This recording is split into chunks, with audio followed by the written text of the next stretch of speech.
Bonjour à tous les lions, ascendant lion, lune en lion, alors peu importe que vous soyez lion ou que vous ayez l'ascendant ou la lune, ces préconisations, bien sûr, s'appliquent. Bienvenue sur votre horoscope du mois d'octobre qui va être assez intense. Par contre, le lion va peut-être tirer son épingle du jeu. Bon, on a toujours Jupiter qui est dans votre secteur d'ombre, mais il protège. Vous avez été quand même assez secoué tous ces derniers temps, notamment au niveau personnel. Jusqu'à la fin du mois, vous allez pouvoir équilibrer. Vénus est dans votre secteur 2, le financier, on va apurer ses dettes. On est le 1er octobre. Soleil en 3, Mercure, très bon pour la communication, les réseaux, le partage, voir des amis, des apéritifs avec des amis, des rencontres. Tout ça, c'est de l'entourage. On peut partir en week-end, faire des petits week-ends. Par contre, dans la maison, on peut lancer des travaux de rénovation. On peut acheter quelque chose pour la maison. C'est assez positif. Dans la 6, la Lune, elle est de passage. Dans la 7, on a Pluton. Donc, on voit bien comment le rapport à l'autre est toujours compliqué. Mais bon, là, vous allez être invité à l'accepter parce que ça va durer quand même quelques temps. Saturne en zone 8, avec Neptune qui va revenir. Donc ça va être une période assez intuitive. Vraiment une période pour travailler sur soi, pour travailler ses émotions, pour travailler ce qui vient nous contrarier. Il y a pu y avoir, depuis quelque temps, une forme de déstabilisation chez les lions, parce que l'ancien monde ne joue plus comme il devrait, et je suis invitée à incarner mon nouveau monde, c'est-à-dire ma confiance en moi. Comment aller chercher cette confiance, ma valeur, ma valorisation? Eh bien, c'est une question importante qui va être posée durant ce mois d'octobre. Il y a une grande réflexion à mener au niveau du développement personnel par Chiron, qui se trouve symboliquement dans votre secteur 9. Ça veut dire qu'en lisant des livres de développement personnel, en écoutant des mentors, en cherchant à concentrer vos efforts vers plus de leadership, de confiance en vous, vous allez y arriver. Vous allez réussir à mettre en œuvre vos projets.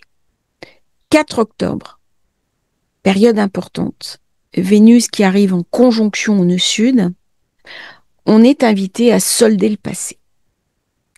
Si j'ai des choses douloureuses, des dossiers que je n'arrive pas à boucler, des vieilles mémoires, eh bien, le temps est venu de refermer les portes. Le temps est venu de passer à autre chose, de renoncer, quelque part, à des vieilles douleurs, à des souffrances, à des choses de mon passé qui m'empêchent maintenant d'avancer. Je pense à une séparation douloureuse, à quelque chose qui n'a pas pu se faire, à une vieille histoire d'amour. On est invité à garder cette confiance en soi, mais à ne pas donner au passé trop de valeur. Par contre, durant cette période, on peut retrouver un amour du passé, on peut retrouver une âme sœur, quelqu'un qui va nous aider, nous soutenir. On peut aussi trier ses placards, jeter des vieilles lettres, des vieux courriers, pour laisser la place au renouveau. C'est vraiment une période karmique. Pourquoi? Parce qu'on peut travailler sur des mémoires antérieures, des mémoires familiales, des lignées qui m'empêchent de me réaliser dans ma plénitude. C'est tous les vieux mots que l'on dit aux enfants de dévalorisation. C'est des blessures. Comment je peux aller au-delà? 6 octobre, Mercure arrive en Scorpion. On a chargé au niveau communication, les réseaux sociaux. Là, on va être invité à s'occuper de sa maison. Alors, ça peut être des courriers concernant la maison, des courriers de copropriété, des réunions de copropriétaires. des réunions avec le syndic. Ça peut être aussi le propriétaire de ma maison qui réactualise le bail, des taxes. Ça peut être aussi les enfants dans la maison ou des tensions dans la maison. Comment je vais équilibrer tout ça? Comment je vais équilibrer mon rapport avec mes enfants? Comment je vais rééquilibrer l'énergie dans la maison? Très bonne période pour travailler depuis chez soi, pour faire du télétravail. La période est très porteuse pour toutes les personnes qui travaillent en ligne et qui s'expriment à travers les réseaux sociaux. On arrive à la pleine lune d'octobre qui se déroule en bélier. Très positif pour vous puisque c'est un signe de feu. Ça va mettre l'accent bien entendu sur ma communication, ma manière de m'exprimer, mon leadership, ma capacité à convaincre, à apprendre, à enseigner, à transmettre et à suivre un nouvel enseignement. Très bonne période pour faire un bilan de compétences, pour lancer des nouveaux projets, pour réactualiser mon savoir, pour partir aussi en voyage.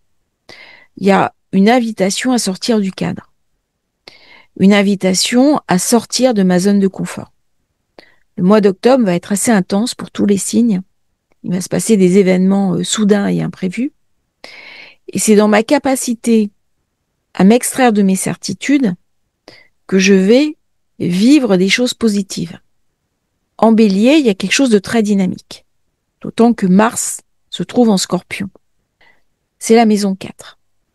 On voit que dans la maison 4, il peut y avoir des travaux, il peut y avoir de la rénovation, il peut y avoir aussi des tensions ou alors des choses qui ne se passent pas tout à fait comme j'avais prévu que ça se passe. Ça va ramener du frottement. Ça peut ramener aussi une certaine forme de difficulté. Alors j'irai plus loin dans l'analyse avec la vidéo de la pleine lune. 6 octobre, et Vénus change de signe. Elle rentre dans le secteur 3, communication.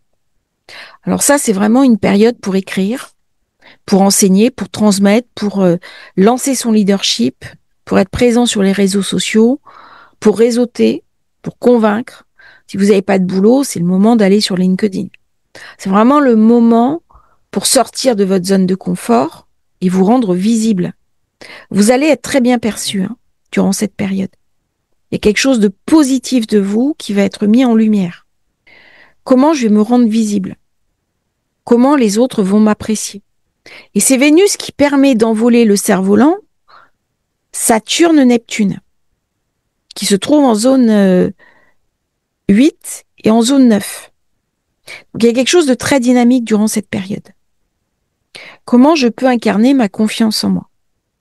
Comment je peux, alors même que la Lune est avec Jupiter dans ma zone d'ombre, déployer mes ailes, guérir mon passé et utiliser cette force qui vient de mon inconscient pour atteindre mes objectifs? Eh bien, c'est la question qui sera posée avec Vénus Balance. Très bonne période pour faire du marketing, vente en ligne, tout ce qui est réseautage, marketing de réseau, vente en réunion. Très bon pour les commerciaux, les étudiants, les enseignants. 18 octobre, on voit un petit peu comment le lion échappe aux positions planétaires trop difficiles.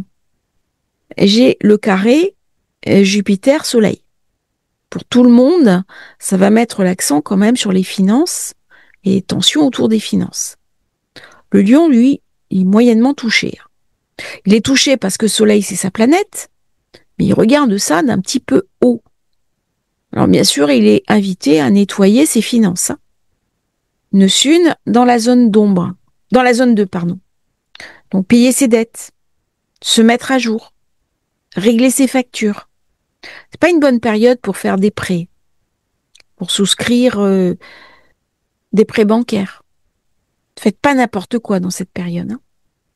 Nouvelle lune, Balance. Et nous avons Vénus. Oui, j'en ai parlé de cette carte du 13 octobre. Vénus qui passe en Balance. Je fatigue des fois. Une nouvelle lune qui charge au niveau de la zone 3. Donc on part en week-end en amoureux. C'est parfait pour passer des petits épisodes. Je vais visiter quelque chose, mais c'est à portée de voiture. Un blablacar, un petit déplacement en train. On va pas très loin, mais on se fait plaisir. On participe à des petits salons d'automne. On rencontre ses frères et sœurs. On déguste un bon plat ensemble. On se fait plaisir. Il y a un plaisir avec l'entourage. C'est une période où il va y avoir aussi une grande curiosité intellectuelle.